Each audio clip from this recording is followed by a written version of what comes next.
Alors, avant d'aller boire un coup, je vais inviter les porteurs du Youth Tech Lab à venir conclure sur cette journée. Et nous allons démarrer par Monsieur Bernard Vigouroux, qui est président de Vive 3 Centre-Val de Loire et qui a enregistré sa prise de parole, puisqu'étant déjà pris à l'Assemblée générale du groupe en ce moment même. Il a souhaité prendre... en tout cas, vous accompagner et nous accompagner en cette journée et nous faire un petit mot de clôture. Et ensuite, je passerai la parole et à l'université et aux représentants du CHRU. Bonjour à toutes et à tous. Je vous prie d'abord de bien vouloir excuser mon absence à ce deuxième colloque du Youth Tech Lab. Malheureusement, je suis pris en même temps par les assemblées générales du groupe Vive sur la région parisienne. Alors croyez bien que j'aurais souhaité être présent, mais que malheureusement cela n'a pas été possible. Voilà, je voudrais d'abord saluer toutes celles et tous ceux qui ont présenté les résultats de leur recherche aujourd'hui à l'occasion de ce colloque. C'est un élément tout à fait important dans l'histoire de... Alors effectivement, il est encore jeune, mais dans l'histoire du Youth Tech Lab, il existe depuis 3 ans. Il y a déjà eu un premier colloque à l'occasion duquel ont été présentées les perspectives de recherche, les pistes qui devaient être suivies en termes de recherche en sciences humaines et sociales sur l'effet des innovations technologiques dans le secteur de la santé, sur la prise en charge des patients, sur le fonctionnement des équipes médicales. Et donc, voilà, c'était une espèce de teasing par rapport au colloque, vous excusez le franglais, mais par rapport au colloque qui a eu lieu aujourd'hui, où là, ce sont des résultats de recherche qui ont été présentés. Alors, recherches qui sont entamées depuis que ce Youth Tech Lab existe, mais recherches aussi qui se sont poursuivies malgré la crise sanitaire. Les équipes ont pu continuer à travailler dans les établissements, au contact des professionnels, dans cette spécificité de recherche en sciences humaines et sociales auxquelles le CHRU, l'Université de Tours et la mutualité, en l'occurrence ici Vive 3 Centre-Val de Loire, sont très attachés. Il existe d'autres laboratoires qui sont plus spécialisés sur les technologies. Ici, c'est vraiment cette dimension sciences humaines et sociales qui domine, parce que, bien évidemment, pour qu'une technologie soit efficace, pour qu'elle soit acceptée, eh bien, il faut anticiper, il faut que la recherche anticipe ce que seront les relations, ce que sera le fonctionnement, l'intérêt des métiers de demain. Un programme qui était riche, toutes sortes de présentations, de résultats, auxquels, bien évidemment, ont participé, outre les chercheurs, les salariés des équipes, des établissements. Et je pense que c'est très intéressant, très important pour elles de participer à un projet de cette qualité.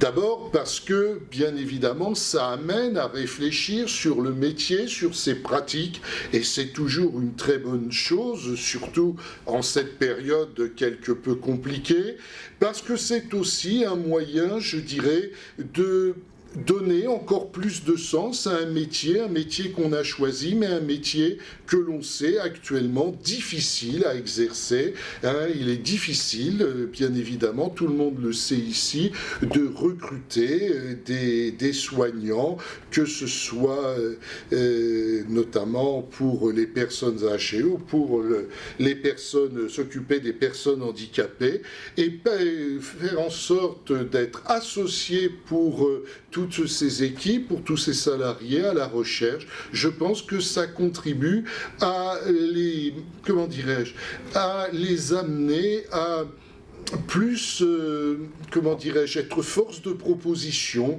être co-constructeur en quelque sorte de leur métier tel qu'il existera dans l'avenir. Je tiens à remercier tout particulièrement les partenaires de ce YouStec Lab, l'Université de Tours, le CHRU également de Tours. C'est ce travail à trois qui contribue bien évidemment à la qualité de la recherche et aux travaux. Les différentes entreprises qui ont mis leurs différentes technologies au service des chercheurs et des équipes pour pouvoir mener à bien ces recherches, et puis tous ceux qui ont accepté de nous soutenir, et bien évidemment les fonds européens qui ont permis de financer ces recherches par l'intermédiaire notamment de la région Centre-Val de Loire, la Mutualité française également, la Fédération nationale de la Mutualité française, et je salue tout à fait amicalement son président Éric Chenu, qui ont cru à ce projet, qui l'ont soutenu, et je crois qu'aujourd'hui, ils peuvent constater qu'ils ne se sont pas trompés, que les résultats sont finalement à la hauteur de leurs attentes, même si ces programmes de recherche sont loin d'être terminés, qu'ils vont se prolonger, qu'il y a bien évidemment bien des perspectives, bien des nouveaux champs à défricher dans le domaine de la recherche. La recherche, ça ne s'arrête jamais, et une recherche sur laquelle on a souvent des idées reçues, mais où on voit aujourd'hui qu'elle a vraiment des applications concrètes sur le mieux-être des résidents, mieux-être des équipes de salariés, des établissements. Je vous remercie. Et puis vraiment, je suis encore une fois, je vous prie de m'excuser, mais je vous envie d'avoir été présent alors que moi, je n'ai pas pu l'être. Merci à tous et à toutes. Voilà.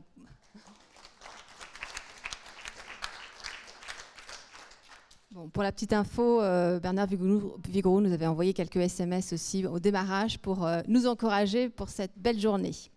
Je vais appeler Madame Selma Josso, en charge des partenariats avec la société civile et du monde économique de l'Université de Tours, et Madame Pauline Bernard également, secrétaire générale au CHRU, pour le mot de conclusion des partenaires. Bonjour à tous. Mesdames, Messieurs, chers collègues, je représente ici le président de l'université, Arnaud Giacometti, qui malheureusement ne pouvait pas être présent. Mais moi, en réalité, je suis très contente d'être présente pour cette deuxième année consécutive, d'autant que ça me donne l'occasion de saluer une ancienne étudiante à moi, Lauriane Lavaux, que vous avez vue tout à l'heure, qui était mon étudiante à l'IUT en DUT, puis en licence pro technique d'animation auprès des publics vulnérables. Donc on voit bien quand même tout l'apport de l'université. Alors c'est aujourd'hui la deuxième édition de ce fameux colloque, et c'est encore une réussite, je dis encore, puisque la première édition en était déjà une. Et comme le disait le professeur Xil ce matin dans son intervention sur l'éthique, il n'y a pas d'innovation technique sans innovation sociale. Et il considérait également que la révolution numérique, intelligence artificielle à laquelle on est confronté aujourd'hui est aussi importante pour le monde que l'apport qu'a été l'invention de l'écriture. Et je vous rappelle que l'invention de l'écriture, c'est ce qui précisément fait la distinction entre la préhistoire et l'histoire. Je me demande donc si aujourd'hui on n'est pas déjà passé dans la post-histoire. Et si je dis ça, c'est parce que pendant de nombreux siècles, et jusqu'à assez récemment finalement, les chercheurs étaient pluridisciplinaires. Ils étaient à la fois mathématiciens, philosophes, juristes, physiciens. Et puis, petit à petit, les chercheurs se sont spécialisés, se sont disciplinarisés, ils se sont disciplinés aussi beaucoup, beaucoup trop, au point que dans les spécialisations, il y a des sous-spécialisations, des sous-sous-spécialisations. Et même au sein d'une même discipline, on n'arrive pas nécessairement à parler entre nous. Alors forcément, les recherches sont peut-être devenues plus pointues, elles sont peut-être devenues plus précises, mais en même temps, à mon avis, elles ont perdu en profondeur. Elles ont perdu en richesse, puisque les chercheurs ont perdu leur vision d'ensemble. Elles ont perdu la capacité à voir le monde dans sa globalité. Or, c'est précisément le rôle de l'université, université, de permettre à tout le monde et à chacun d'avoir cette vision de recul sur ce qu'il vit, sur ce qu'il va vivre, sur la manière dont il est à la fois en tant que personne, en tant que citoyen dans son rapport au monde. Et c'est l'apport précisément fondamental, à mon avis, du Youth Tech Lab. Au-delà des colloques, au-delà des projets, etc., c'est qu'il permet finalement aux sciences de se rencontrer, aux scientifiques de se rencontrer, et il permet finalement peut-être aussi de les réconcilier avant qu'on arrive à retourner, ce qui, est, à mon sens, serait intéressant, à être des pluripenseurs. Tout ça au profit d'une triade. Les personnes âgées, en l'espèce, beaucoup, les concepteurs et les travailleurs, les salariés, les agents, qui sont souvent des personnes qui sont un peu oubliées, c'est-à-dire le chercheur, il cherche parce qu'il a un intérêt scientifique, intellectuel, il cherche. Et on déplore souvent le fait que le chercheur reste dans sa tour d'ivoire et puis il n'y a pas de retour sur le monde. L'apport du Youth Tech Lab, c'est ça. Et effectivement, on a un petit peu d'avance, puisque là, on n'est pas dans de la cosmétique, on n'est pas dans la sociologie qui va permettre de travailler sur l'acceptabilité, qui est le grand mot à la mode en ce moment, on en met partout. Des économistes, ça va être pour faire accepter le coût du soin, ou pour travailler sur la réduction du coût du soin.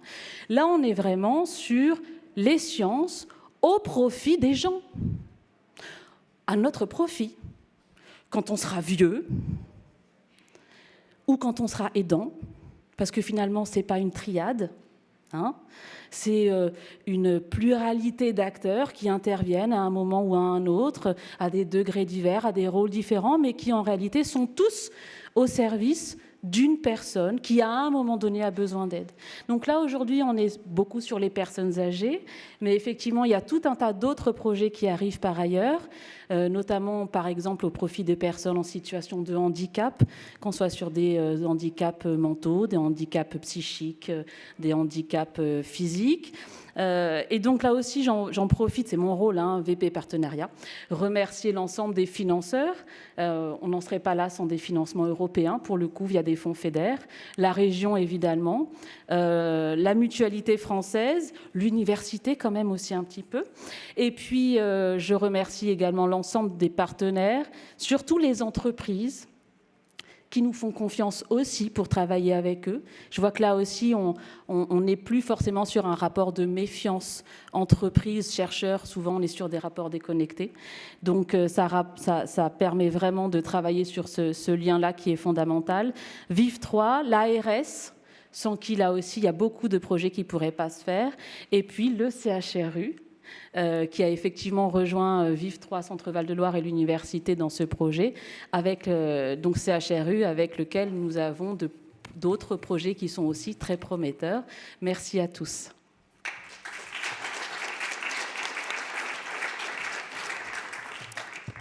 Bonsoir messieurs, dames. Donc, Pauline Bernard, je suis la secrétaire générale du CHU et je vais modestement vous dire un mot pour la directrice générale qui est in extremis, n'a pas pu nous rejoindre. Donc, elle était pourtant ravie de nous rejoindre en principe à cette nouvelle édition du colloque, dans le cadre de cette aventure scientifique que le CHU de Tours a rejoint en février 2020. Alors, bon, premier Living Lab dédié à l'IA en santé et en SHS. Tout à l'heure, le professeur Obadia parlait d'une injonction à l'interdisciplinarité.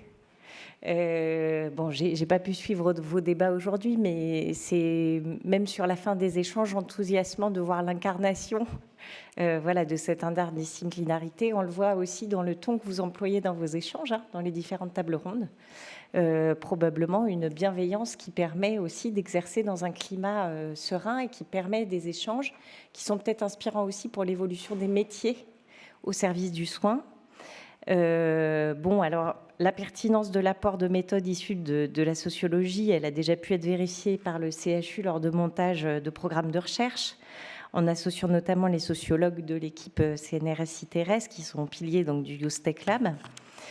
Concernant l'appropriation des outils numériques dans la santé, ça pose évidemment de nombreuses questions nouvelles que vous avez soulevées, autour de l'acceptation aussi de l'apport de l'outil dans la prédiction, voire dans la décision diagnostique et thérapeutique. Ça soulève donc la question de la confiance du médecin parmi les professionnels de santé et du patient dans les technologies en irruption comme l'intelligence artificielle. Alors, initialement axé sur le champ de la gériatrie, le périmètre de la collaboration avec le Living Lab s'ouvre progressivement à de nouveaux champs, et qu'il s'agisse du recours à la réalité virtuelle pour les troubles du neurodéveloppement, de la réalité augmentée en chirurgie orthopédique ou des réflexions autour des nouvelles méthodes d'enseignement chirurgical par simulation procédurale, nous partageons des questionnements communs et des approches que nous pouvons mutualiser. Et je pense que ces échanges l'illustrent bien. Alors, l'utilisation des technologies numériques en santé, c'est un domaine évidemment en pleine expansion dans la prise en charge des patients avec des techniques telles que la réalité augmentée, les prothèses en chirurgie, les prothèses intelligentes, le télésuivi des patients, la prise en charge des patients âgés. On a parlé beaucoup ces derniers temps, notamment le docteur Gana à la télé, du projet de chambre connectée en gériatrie ou de traitement algorithmique et automatisé de certaines images et données pour le diagnostic, qui est au cœur d'un projet qui est porté par le CHU et en particulier par le professeur Blasco, que je vois dans la salle, dans le cadre de l'appel à projet recherche d'intérêt régional, qui est en cours d'évaluation. Alors, ça génère de nouveaux questionnements, ce développement des technologies numériques qui sont à la croisée des disciplines. Pour nous, le groupement hospitalier de territoire 37, dont le CHU de Tours et l'établissement support, devra également être associé à ces réflexions et en sera vraiment partie prenante, notamment via ces EHPAD. Le YouthTech Lab a devant lui une nouvelle étape de développement possible s'il s'empare des opportunités offertes par la stratégie nationale d'accélération santé numérique. L'appel à projet tiers-lieu d'expérimentation numérique appliquée à la santé, qui vise à répondre au manque de terrain d'expérimentation pour la filière numérique, pourrait être en la matière un levier majeur pour le YouthTech Lab. Alors, il est trop tôt pour en dire plus, mais le groupe projet est déjà à l'œuvre. Je remercie donc, au nom de la directrice générale, évidemment, Vive 3 et l'Université de Tours de nous avoir invités à rejoindre cette belle aventure. Et donc, l'ADG vous souhaitait, au YouthTech Lab, un avenir toujours plus riche en expériences collaboratives. Merci. Juste un dernier mot plus personnel pour dire, avant que vous alliez partager un verre, que c'est toujours un plaisir de partager un mot sur l'innovation dans cet endroit, parce que la Maison MAM, c'est quand même l'incarnation tourangelle de l'innovation au service aussi de la qualité de vie, au travail certes, mais c'est un lieu dont l'histoire est fascinante. Bon temps convivial.